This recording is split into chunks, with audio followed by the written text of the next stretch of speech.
So guys welcome back to micro classes. इस वीडियो में हम मेरठ यूनिवर्सिटी का बीएड फर्स्ट ईयर का एक प्रीवियस ईयर पेपर देखने वाले हैं। सन 2022 का ये पेपर है। सब्जेक्ट का नाम है philosophical and sociological perspectives of education, शिक्षा के दार्शनिक तथा समाजशास्त्रीय परिप्रेक्ष्य है।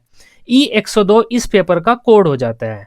अब ये जो पेपर होता है 3 भागों में बटा हुआ होता है। सबसे पहले भाग की बात कर लेते हैं, सेक्शन ए की। सेक्शन ए में हमसे लॉन्ग क्वेश्चन पूछे जाते हैं। लॉन्ग क्वेश्चन हमें अपने बीएड के एग्जाम में कम से कम 6 पेज पर लिखने होंगे।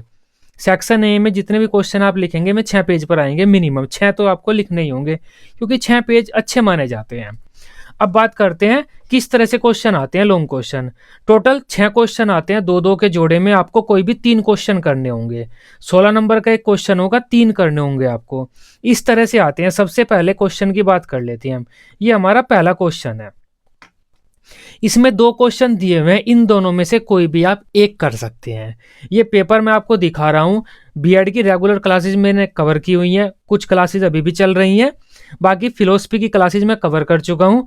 वहाँ पर आपने अगर क्लास ली हुई है, आप ये देखना कि सारी क्लासेज आपको इस पेपर में देखने को मिलेगी, क्योंकि इंपॉर्टेंट क्लासेज मैंने सारी कवर करा दी हैं और वहीं से ये पेपर बनता है। इस साल वाला पेपर भी उन्हीं क्लासेज में से बनेगा।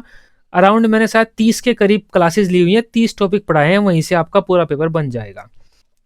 सबसे पहला क्वेश्चन है हमारा लॉन्ग क्वेश्चन, शिक्षा सामाजिक संरचना को रूपांतरित कर सकती है। ये इस क्वेश्चन का मतलब है शिक्षा का समाज पर क्या प्रभाव है। मैंने पढ़ाया हुआ है शिक्षा तथा समाज, एक वीडियो बनाई हुई है, वहां से ये क्वेश्चन आया हुआ है। इस क्वेश्चन को आप आसानी से लिख सकते हैं, कोई टफ क्वेश्चन नहीं है, बहुत आसान क्वेश्चन है ये। या तो आप इस क्वेश्चन को कर सकते हैं या फिर आप इस क्वेश्चन को कर सकते हैं। शैक्षिक विचारधारा के रूप में आप आदर्शवाद की विशेषताओं को लिख दीजिए, ये प्रकृतिवाद से कैसे अलग है। सबसे पहले तो आदर्शवाद की विशेषताएं लिखनी है। मैंने आपको 8 या 10 या 12 हेडिंग बताई हुई हैं आदर्शवाद में, और प्रकृतिवाद से भिन्न भी आप कर सकते हैं।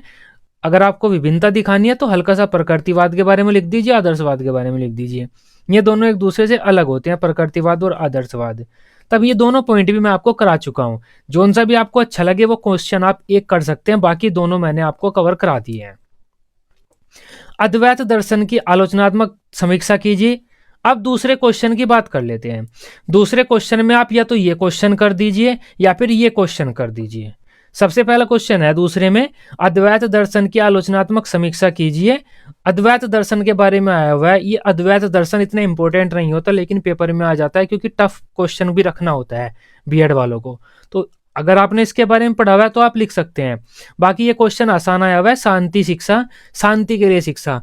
मैंने आपको एक टॉपिक कराया था राष्ट्रीय एकता और भावात्मक एकता में, बातें आपको यहाँ पर लिखनी है। शांति हमें अपने समाज में और देश में और पूरे हमारी जो पृथ्वी है उस पर शांति बनाए रखनी है। उसके लिए शिक्षा की व्यवस्था कैसे करेंगे हम, तो राष्ट्रीय एकता भावात्मक एकता वाली बातें आपको यहाँ पर लिखनी होंगी। मैं हेडिंग लिख सकते हैं, ये क्वेश्चन आसानी से हो जाएगा। नेक्स्ट पॉइंट हमारा बुनियादी शिक्षा आ गया, गांधी जी की नई तालीम। ये तो मैंने आपको E101 कंटेम्प्रेरी इंडिया में भी कराया था, और जो गांधी जी के बारे में मैंने आपको पढ़ाया था उनका शिक्षा दर्शन, उसमें भी आपको उसके बारे में बताया था। आसानी है ये तो। या तो आप तीसरे क्वेश्चन में ये कर सकते हैं या फिर ये कर सकते हैं, शैक्षिक समाजशास्त्र। अब शैक्षिक समाजशास्त्र के बारे में भी आप लिख सकते हैं, लिखना चाहते हैं। बाकी ये नई तालीम वाला आसान है। अब सेक्शन बी की बात कर लेते हैं। शॉर्ट क्वेश्चन आपको इसमें लिखने होंगे, 2 पेज आपको एक क्वेश्चन पे भरने होंगे, 2 पेज लिखने होंगे आपको। टोटल 8 क्वेश्चन आएंगे, जिसमें से आपको 4 करने होंगे अथवा करके होंगे। में सबसे पहला क्वेश्चन देख लेते हैं, सामाजिक संदर्भ में शिक्षा के उद्देश्य। बहुत ही आसान क्वेश्चन है, शिक्षा के सामाजिक उद्देश्य लिखने हैं आपको, मैंने आपको पढ़ा दिया है। शिक्षा के उद्देश्य वाला चैप्टर देखिए, प्लेलिस्ट नीचे पड़ी हुई है इस वीडियो के डिस्क्रिप्शन में, वहां पर जाइए। फिलोसफी की जो क्लासेज है, शिक्षा के सामाजिक उद्देश्य, व्यक्तिगत उद्देश्य, राष्ट्रीय उद्देश्य अलग अलग लिखे हुए हैं, मैंने इजी लैंग्वेज में पढ़ाए हुए हैं। वो क्वेश्चन यहाँ पे आया हुआ है। तो इंपॉर्टेंट क्वेश्चन सब कवर करा चुका हूं मैं क्लासेज देख लीजिए, बाकी आपको कुछ पढ़ने की जरूरत नहीं पड़ेगी।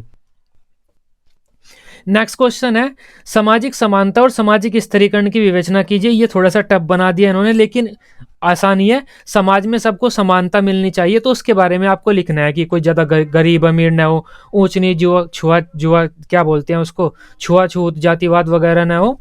तो वो बातें आपको यहाँ पर लिखनी होंगी, आसानी है वैसे। शिक्षा के सामाजिक निर्धारक के रूप में वर्ग एवं जाति की विवेचना कीजिए। अब ये क्वेश्चन शायद आपकी समझ में ना आए, हल्का सा टफ मान सकते हैं, लेकिन जो हम सामाजिक निर्धारक शिक्षा पर समाज का जो वो मानते हैं ना हम प्रभाव, उसके बारे में लिखना था इसमें। नेक्स्ट बात करते हैं हम शैक्षिक मूल्यों के आधार पर शिक्षा के विभिन्न उद्देश्य। यहाँ पर भी शिक्षा के विभिन्न उद्देश्य आ गए, वो आप लिख सकते हैं। शिक्षा के विभिन्न उद्देश्य क्या है, यहाँ पर भी आप में पॉइंट लिख सकते हैं। वहां पर सामाजिक उद्देश्य आए थे शिक्षा के, लेकिन यहाँ पर शैक्षिक मूल्यों के आधार पर शिक्षा के विभिन्न उद्देश्य कि हमारे शिक्षा में शिक्षा के क्या उद्देश्य हैं, आप शिक्षा के उद्देश्य यहाँ पर लिख सकते हैं जो बालकों के काम आए, बालकों के जीवन में काम आने वाले उद्देश्य आप यहाँ पर लिख सकते हैं। भारतीय समाज में परिवर्तन लाने के लिए आधुनिकरण, मॉडर्नाइजेशन, यहाँ पर कंप्यूटर वगैरह जो मॉडर्न चीजें आ रही हैं वे समाज में कैसे परिवर्तन ला रही हैं वो लिख सकते हैं। कंप्यूटर, मोबाइल, नई नई बुकें आ रही हैं, बुक्स जो है हमारी ई बुक आ गई हैं, तो वे चीजें आप यहाँ पर लिख सकते हैं। लोकतांत्रिक शिक्षा के बारे में मैंने आपको बता दिया था, भारतीय शिक्षा के या फिर शिक्षा के लोकतंत्र पर क्या उद्देश्य होते हैं। शिक्षा के उद्देश्य से ही 3 टॉपिक आए हुए हैं यहाँ पर। लोकतांत्रिक शिक्षा के बारे में आपको यहाँ पर भी लिखना होगा। नेक्स्ट है हमारा अस्पृश्यता उन्मूलन, वही बात आ गई जो हमारी अस्पृश्यता, अनटचेबिलिटी, छुआछूत वगैरह, उसको हम कैसे उखाड़ सकते हैं अपने समाज में से शिक्षा के द्वारा, वो भी आप लिख सकते हैं। मैंने आपको बताया हुआ है, जब 101 में एक टॉपिक पढ़ाया था कंटेम्प्रेरी इंडिया में शिक्षा का सार्वभौमिकरण और अपव्यय अवरोधन, वहां से आप बातें लिख सकते हैं यहाँ पर कि हमें रुचि फैलानी है, कोई नई नीतियां लानी है, भेदभाव मिटाना है, तो वे बातें आपको यहाँ पर लिखनी होगी। विद्यालय को समाज से जोड़े रखने में शिक्षक की क्या भूमिका है, ये भी आप लिखना चाहे तो लिख सकते हैं। शिक्षक की एक क्या भूमिका होती है समाज और विद्यालय के बारे में आसानी से आप बना सकते हैं। शिक्षक क्या क्या काम करता है कॉलेज में, स्कूल में, वही बातें आपको लिखनी होंगी। फिर भी आप इसमें अगर आप देखेंगे तो थोड़े से टफ क्वेश्चन आए हुए हैं। क्वेश्चन नंबर 4 में हल्के से टफ दिए हुए हैं, इन्होंने बेसिक क्वेश्चन नहीं दिए हुए। फिर भी 4 क्वेश्चन तो बहुत आसान निकल जाएंगे। सबसे पहला शिक्षा के उद्देश्य वाला, दूसरा शिक्षा का सामाजिक निर्धारक, अगर आप लिखना चाहते हैं लिख सकते हैं, ये भी शिक्षा के उद्देश्य आ गया। आधुनिकरण, कंप्यूटर वगैरह के बारे में लिख सकते हैं, ये भी शिक्षा का उद्देश्य है। अनटचेबिलिटी, भेदभाव को कैसे खत्म करेंगे, तो ये 4 क्वेश्चन तो बहुत आसान है, तो आप लिख ही सकते हैं। नेक्स्ट बात कर लेते हैं हम सेक्शन सी की, जो कि हो जाता है हमारा वेरी शॉर्ट क्वेश्चन। इसमें हमें 8 क्वेश्चन करने होंगे, टोटल 10 क्वेश्चन आएंगे। एक क्वेश्चन 2 नंबर का होता है, 10 क्वेश्चन आएंगे, कोई भी 8 करने होंगे। आसान ये आप देख लेना। शिक्षा एक द्विध्रुवीय प्रक्रिया किसने कहा था, ये एडम्स ने कहा था। जॉन डीवी ने त्रिध्रुवीय कहा था। पूरा बता चुका हूं मैं शिक्षा का अर्थ है। अनौपचारिक शिक्षा के कोई 2 उदाहरण। अनौपचारिक शिक्षा हम अपने घर पर सीख लेते हैं, परिवार से सीख सकते हैं, हम समाज से सीख सकते हैं, दोस्तों से सीख सकते हैं, तो वो अनौपचारिक शिक्षा के उदाहरण ही है। शिक्षा के द्वारा राष्ट्रीय एकीकरण के विकास में सुझाव दीजिए, मतलब राष्ट्र का हम एक कैसे कर सकते हैं, राष्ट्रीय एकता के बारे में हल्का सा लिख देना है आपको यहाँ पर। आसान क्वेश्चन है। शांति निकेतन, शांति निकेतन की स्थापना किसने की थी, रविंद्रनाथ टैगोर ने की थी। ये एक स्कूल था जिसकी उन्होंने स्थापना की थी, अपने शायद पिता के साथ मिलकर की थी, तो उसके बारे में हल्का सा लिख देना है। रविंद्रनाथ टैगोर के जो शिक्षा के उद्देश्य थे, शिक्षण विधियां वगैरह, उसके द्वारा उन्होंने इस स्कूल में शिक्षा की व्यवस्था की थी। आसान पॉइंट है। वैसे एक बात है, पिछले साल क्वेश्चन पेपर अगर उस हिसाब से देखें हम, दार्शनिक नहीं आए कोई भी। इस साल दार्शनिक आने के चांसेस ज्यादा हैं, तो 7-8 दार्शनिक मैंने आपको पढ़ा दिए हैं। Gandhi, Tagore, Rousseau, John Dewey, Maria Montessori, ये दार्शनिक आ सकते हैं कि इनके दार्शनिक विचारों के बारे में आप क्या जानते हैं। इस साल दार्शनिकों के आने के ज्यादा चांसेस हैं, क्योंकि सन 2022 में दार्शनिक एक भी नहीं आया हुआ। सामाजिक परिवर्तन हेतु 4 सुझाव दीजिए। सामाजिक परिवर्तन कैसे हो सकता है, शिक्षा के द्वारा हो सकता है, तकनीक के द्वारा हो सकता है, तो सुझाव दे सकते हैं आप समाज में परिवर्तन कैसे हो सकता है। स्वामी विवेकानंद के शिक्षा के उद्देश्य, मैंने स्वामी विवेकानंद पढ़ा दिया है। स्वामी विवेकानंद ने अध्यात्मवाद पर भी बल दिया और पदार्थवाद पर भी बल दिया, दोनों पॉइंट मैंने आपको बता दिए हैं। मानव अधिकार, मानव का क्या अधिकार होता है, संविधान में हमारे मूल अधिकार है, उनके बारे में लिखना होगा आपको। एनसीईआरटी, एनसीटी के बारे में मैंने आपको कंटेम्प्रेरी इंडिया में पढ़ा दिया था, और ये कहा था कि ये हर सब्जेक्ट में पूछे जाएंगे, सिर्फ कंटेम्प्रेरी इंडिया के लिए नहीं है। ये बात भी मैंने आपको वहां पर बता दी थी। ज्ञान मीमांसा के बारे में मैंने आपको बताया हुआ है। दर्शन की शाखाएं, दर्शन क्या होता है, उसकी विभिन्न शाखाएं मैंने आपको पढ़ाया हुआ है। दर्शन शास्त्र की शुरू में ही मिल जाएगा, दूसरी हेडिंग का सबसे पहला टॉपिक है ये। दूसरी यूनिट का सबसे पहला टॉपिक है ये। ज्ञान मीमांसा, तत्व मीमांसा, मूल्य मीमांसा क्या होती है, मैंने आपको बताया था कि ये शॉर्ट में या वेरी शॉर्ट में आएगा, ज्यादा बड़ा नहीं आता। मानव संसाधन विकास के बारे में मैंने आपको बता दिया है। हमारी जनसंख्या है, उसका उद्धार करना, हमें उसे शिक्षा देनी है। अब ये आसानी क्वेश्चन पेपर है, इतना टफ तो नहीं है, लेकिन जैसी उम्मीद की जाती थी उससे थोड़ा अलग क्वेश्चन दिए हैं इन्होंने, लेकिन फिर भी आसान क्वेश्चन पेपर है, छोड़ के नहीं आएंगे आप इसे बिल्कुल भी।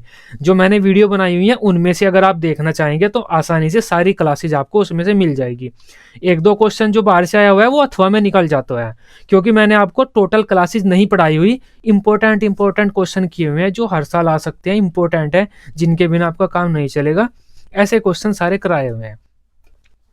उसके लिए आप प्लेलिस्ट चेक कर लीजिए, प्लेलिस्ट में वीडियो पड़ी है, या फिर इस वीडियो का डिस्क्रिप्शन देखिए, वहां पर भी मैंने लिंक दिया हुआ है फिलोसफी की टोटल क्लासेज मेरठ यूनिवर्सिटी के लिए। ये हमारा पेपर था 2022 का मेरठ यूनिवर्सिटी का फिलोसफी का। आई होप पेपर को अब आप अच्छे से समझ पाए होंगे किस तरह से आपको लिखना है, कितने पेज भरने हैं। वीडियो आपको अच्छी लगी हो, आप इसे अपने बीएड ग्रुप में दोस्तों के साथ शेयर कर सकते हैं। बीएड की सभी सब्जेक्ट की डेली रेगुलर क्लासेज लेने के लिए आप इस चैनल को सब्सक्राइब कर सकते हैं। Till then, bye bye, take care.